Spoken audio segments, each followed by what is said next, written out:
이제 일곱인을 떼면서 본격적인 환란이 시작되고 있습니다. 그 환란의 시작하는 배경을 우리가 4장 5장에서 살펴봤고, 만유를 심판하실 권능과 정의로운 공평을 가지신 분은 오직 우리를 위하여 죽으시고 온 인류를 구원하시고 땅과 하늘을 창조하신 예수 그리스도밖에 없다는 것입니다. 그래서 그 예수님께서 이제 그 봉인된 인을 하나씩 떼면서 첫째, 둘째, 셋째 심판이 이제 다가오게 됩니다.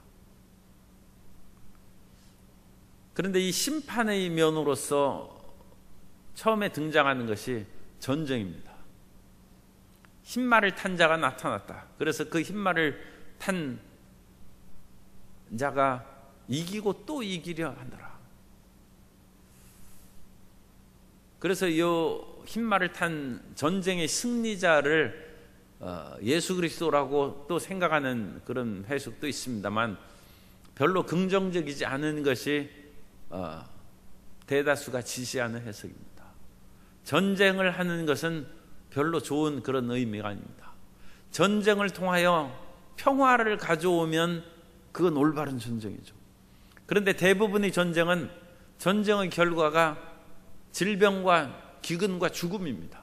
그런데 이어서 나오는 우리가 읽은 말씀을 생각해 보면, 붉은 말은 이제 전쟁의 피를 상징하는 것이고, 검은 말은 사람이 못 먹으면 새까맣게 되지 않습니까? 기근과 그런 그 고통을 말하는 것이고, 그 다음에 청황색, 그건 죽음을 상징하는, 사람이 죽으면 뭐 푸르둥둥하게 어떤 푸른색 뭐 그런 식으로 썩어가는 것이죠. 그래서 이 전쟁의 결과가 붉은 그런 피와 기근과 죽음으로 이어지고 있습니다. 그러므로 여기에서 흰말을 타고, 이것은 승리를 상징하는 것이지만 전쟁에서 승리해서 평화와 행복을 가져오는 것이 아니라 기근과 죽음, 고통을 가져오는 것입니다. 그러므로 이 흰말을 탄 자는 적그리스도 또는 어떤 전쟁의 승리만을 추구하는 것이죠. 승리를 추구하는 그런 정복자를 상징한다. 그렇게 보는 것이 올바른 것 같습니다. 지금 무역 전쟁이 이제 그 세계적으로 일어나고 있습니다만, 그 전쟁으로 말미암아 이 지구상의 평화가 가져올지 재앙과 고통이 가져올지, 그건 우리가 선뜻 얘기할 수는 없습니다만, 파멸로 나아가는 전쟁은 그쳐야죠. 그것이 총칼과 폭탄으로 이루어진 전쟁이든 무역 전쟁이든 세계의 패권을 잡기 위해서 전쟁을 일으키는 그 정복자는 올바르지 않은 것입니다. 그것으로 인하여 지구촌에 기근이 다가오고 죽음이 다가오고 피 흘림이 다가오는 것은, 그것은 자기만의 승리를 도취하는 것이지 어찌 올바른 것입니까? 이 세상을 우리가 살아갈 때는 참 그 지혜로워야 되는 것이죠.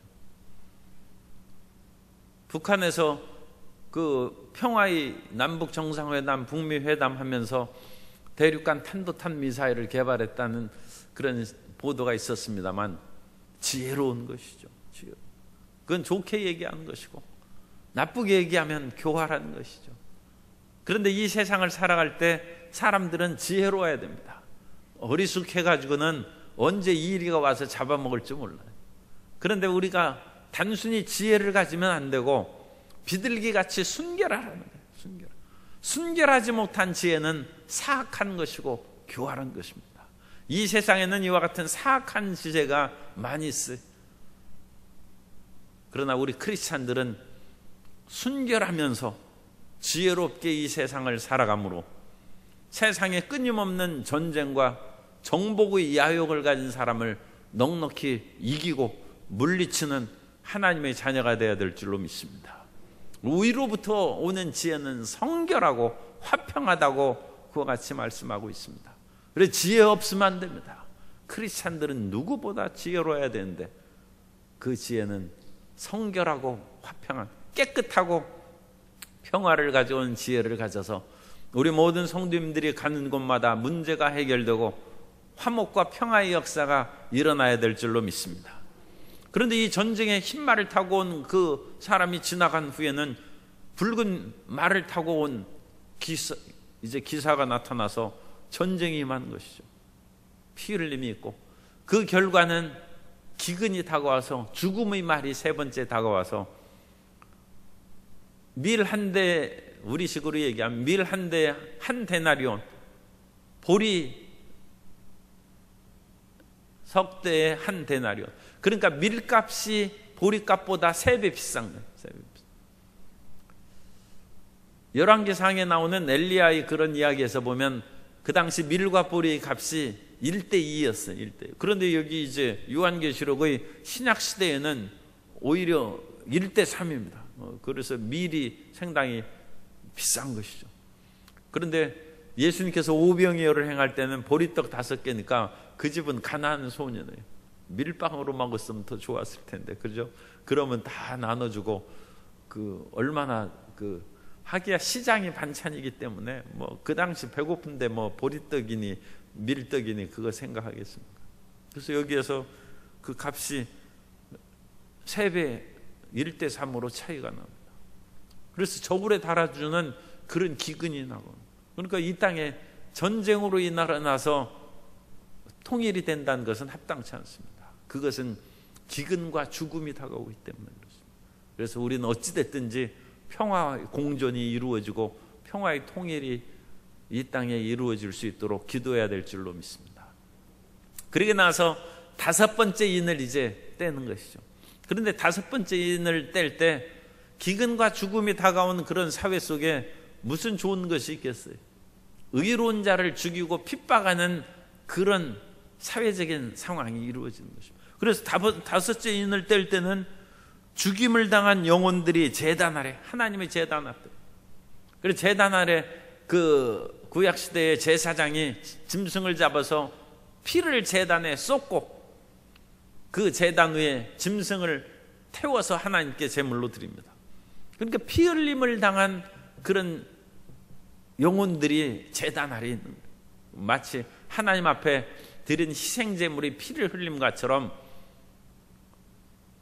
5번째 그 재앙은 공평과 진리가 사라진 그런 사회의 모습을 의로운 사람이 죽는 사회는 비참한 사회죠. 나쁜 사람이 죽어야지 왜 의로운 사람이 죽습니까? 있을 수가 없는 것이죠. 의사 열사가 죽는다. 있을 수 없는 사회입니다. 그런 것은 바뀌고 고쳐야 되는 것입니다. 그런데 이것이 금방 그렇게 바뀌지 않아요. 제단에 피 흘린 영혼들이 하나님 앞에 부르짖어서 우리의 원한 이 억울함을 풀어주셔서 하는데 아직 때가 안 됐다는 거예요. 그래서 그들에게 흰 두루마리, 승리와 영원한 평화의 그런 두루마리 옷을 입혀주면서 너희 동료들이 죽음의 수가 차기까지 기다리는 거예요. 모든 것은 하나님께서 무르익을 때까지 기다리십니다. 심판받는 것도 죄악이 무르익을 때까지 하나님께서 마지막 기회를 주고 심판하시고, 선을 행하는 것도 그렇습니다. 그러므로 우리가 선을 행하되 낙심하지 말지니 때가 이름에 거두는 것입니다. 선을 행했는데 거두지 못한다. 그렇다고 해서 실망하고 뒤로 물러서는 안 됩니다. 하나님 앞에 11조를 드리고 한 달 만에 1년 만에 금방 싸울 것이 없도록 붙지 않는 그런 축복이 임할 수도 있는데, 임하지 않는다고 뒤로 물러가면 아무것도 안 되죠. 선을 행하되 낙심하면 안 되고, 전도를 하되 한 번 하고 2번 해서 안 된다고 할지라도 끈질기게 전도해서, 사람은 4번 정도 설득해야, 그냥 지나가는 말로 예수님 믿으라 해서 4번 해서는 안 되죠. 좀 진지하게 4번 정도 얘기하면 마음이 움직이기 시작합니다. 그래서 10번 찍으면 안 넘어가는 나무가 없다는 그런 우리 속담도 있는데, 그 한두 번 해서 안 되는 것입니다.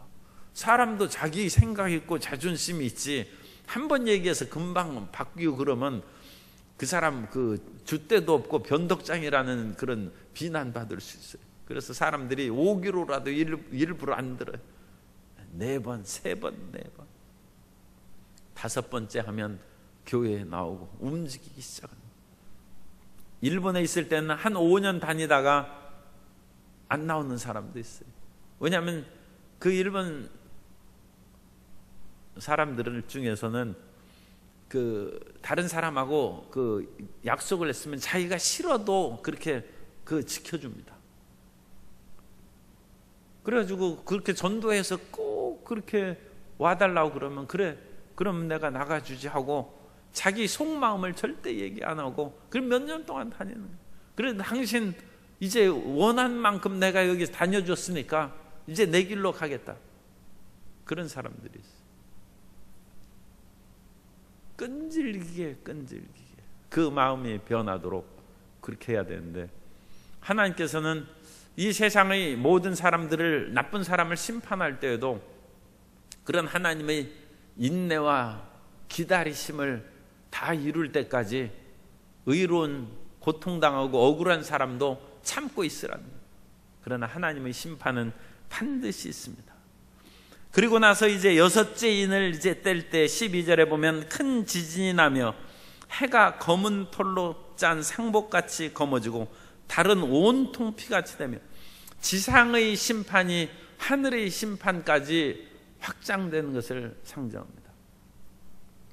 그래서 이제 더 심한 심판으로 전개될 것을 여기에서 말해주는 것이고, 놀라운 그런 그 표현이 나옵니다. 여기에서 땅의 임금들과 왕족들과 장군들, 부자, 강한 자들, 이 주로 힘을 가졌던 그 모든 자들을 심판하시는 그런 내용을 여기서 보고, 그들이 어찌나 고통을 당하는지 산들과 바위에게 말하되 우리 위에 떨어져 보좌에 앉으신 이의 얼굴에서와 그 어린 양의 진노에서 우리를 가리라.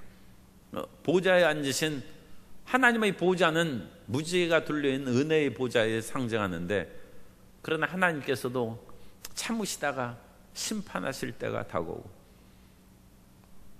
여기에 더 이제 기가 막힌 대조가 어린 양의 진노라고 했어요.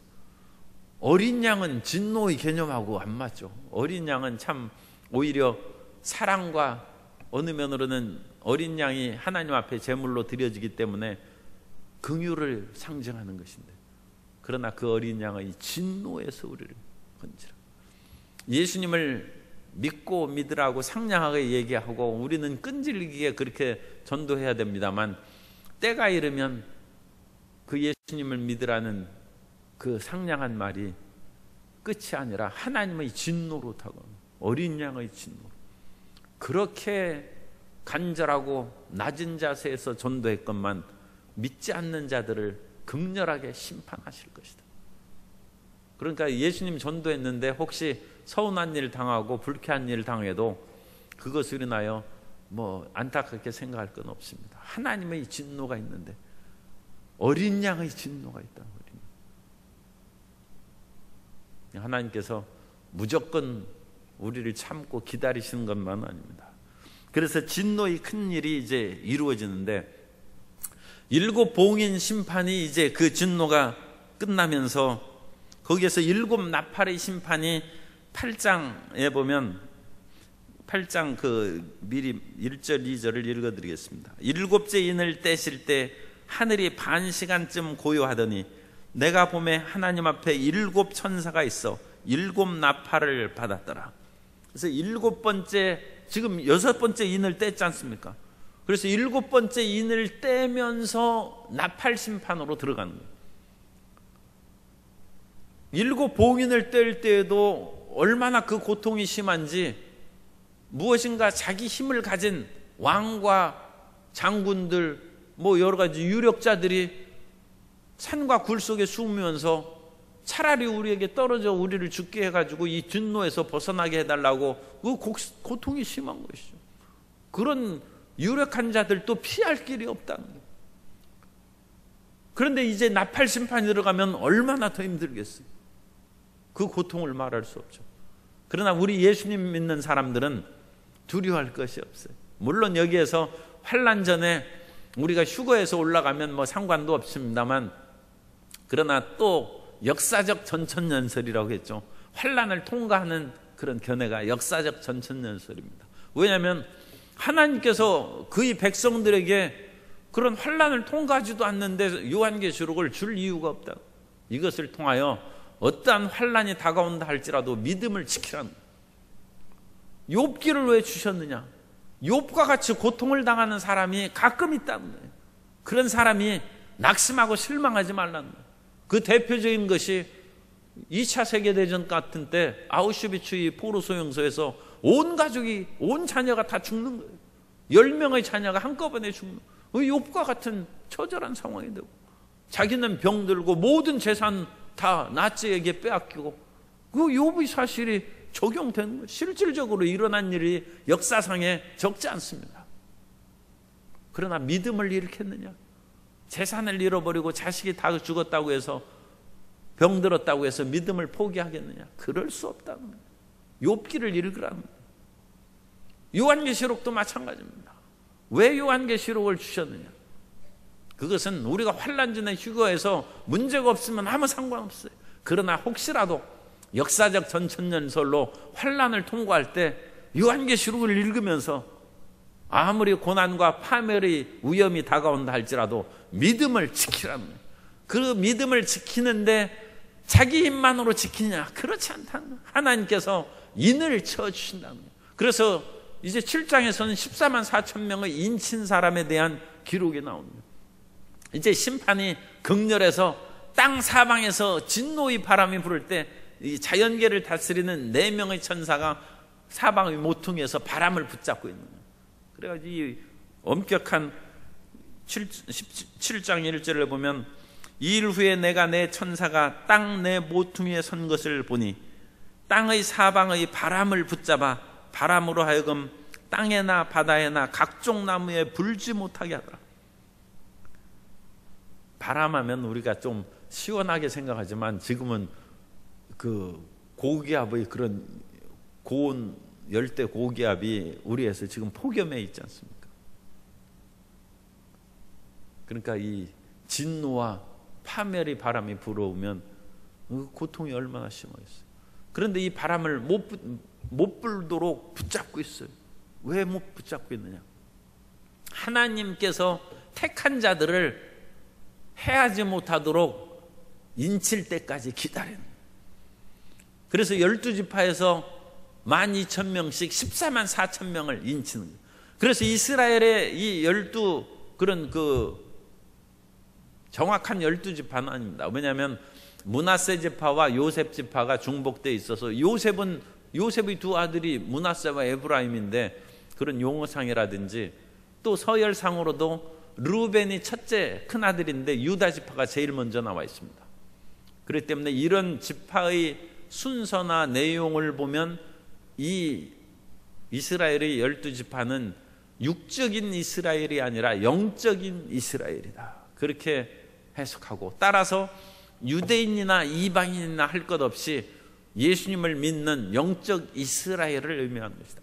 우리가 그러니까 이 12지파의 속에 들어간 것이죠. 그리고 이 숫자에 있어서도 12는 하늘의 수가 3이고 땅의 수가 4입니다. 3 더하기 4, 7은 완전수고 3 곱하기 4, 12도 완전수입니다. 그래서 12 곱하기 12 곱하기 1000이 14만 4천이에요. 그러니까 1000도 하나의 그런 완벽함을 상징하는 것이고, 따라서 이것은 완벽한 구원의 수를 말하는 것이지 문자적으로 14만 4천 명 그걸 의미하는 것이 아닙니다. 그러니까 이런 14만 4천 명의 구원 속에 들어가도록 힘쓰라 하는 것은 이단입니다. 이단이고 잘못된 가르침이고, 또 그 이단도 그 얘기를 요새 안 한다고 그래요. 왜냐하면 참 불행하게도 자기들이 14만 4천 명이 넘었대. 그래가지고 그 말을 했다가는 떨어져 나갈 것 같으니까 이제 그 말을 안 한다는 그런 얘기가 있어요. 어찌됐든지 그것은 잘못된 해석이고, 이건 구원의 하나의 충만한 수를, 그 하나님께서 구원의 충만한 그런 숫자를 보존하시고 지키시는 그러니까 예수님을 믿고 의지하는 하나님의 자녀는 절대로 세상의 환난 가운데도 떨어져 나가지 않습니다.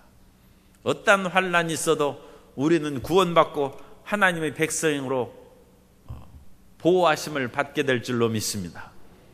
그래서 이제 더 극렬한 일곱 나팔의 심판이 가기 전에 그 보장을 해주는 거예요. 따라서서 나는 성령의 인침을 받았습니다. 그래서 그 인침이 무엇이냐? 그 성령 충만해. 마지막에 10 처녀가 등불을 들고 5 처녀는 성령의 기름을 준비한 것처럼 성령의 기름이 인친 거예요. 어떠한 세상의 일이 다가온다 할지라도 우리가 그것으로 인하여 시험에 빠지지 않고 뒤로 물러가지 않으려면 성령의 인침을 받아야 되고 성령 충만함을 받아야 될 줄로 믿습니다.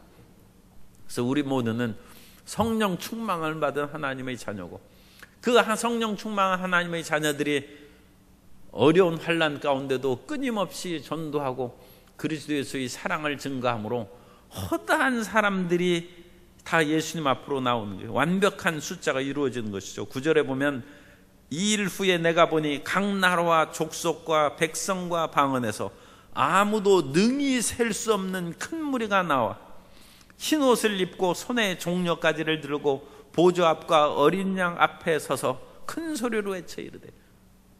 그러니까 어찌 세상에 14만 4천 명만 구원받겠어요. 능히 셀 수 없는 허다한 무리들이 다 이제 구원의 수가 충만해서 이 위대하신 일을 행하시는 하나님을 찬양하고 송축한다는 것입니다. 그럼으로써 다음에 7 나팔에 어떤 심판이 다가와도 믿는 자들, 택한 자들이 흔들리지 아니하고 버림당하는 그런 일이 없이 주님께서 지켜주실 것을 분명하게 말씀하고 있습니다. 어떠한 환난에도 흔들리지 않는 성령의 인치심으로 담대하고 승리하는 우리 모든 성도님들 되시기를 예수님 이름으로 축원합니다.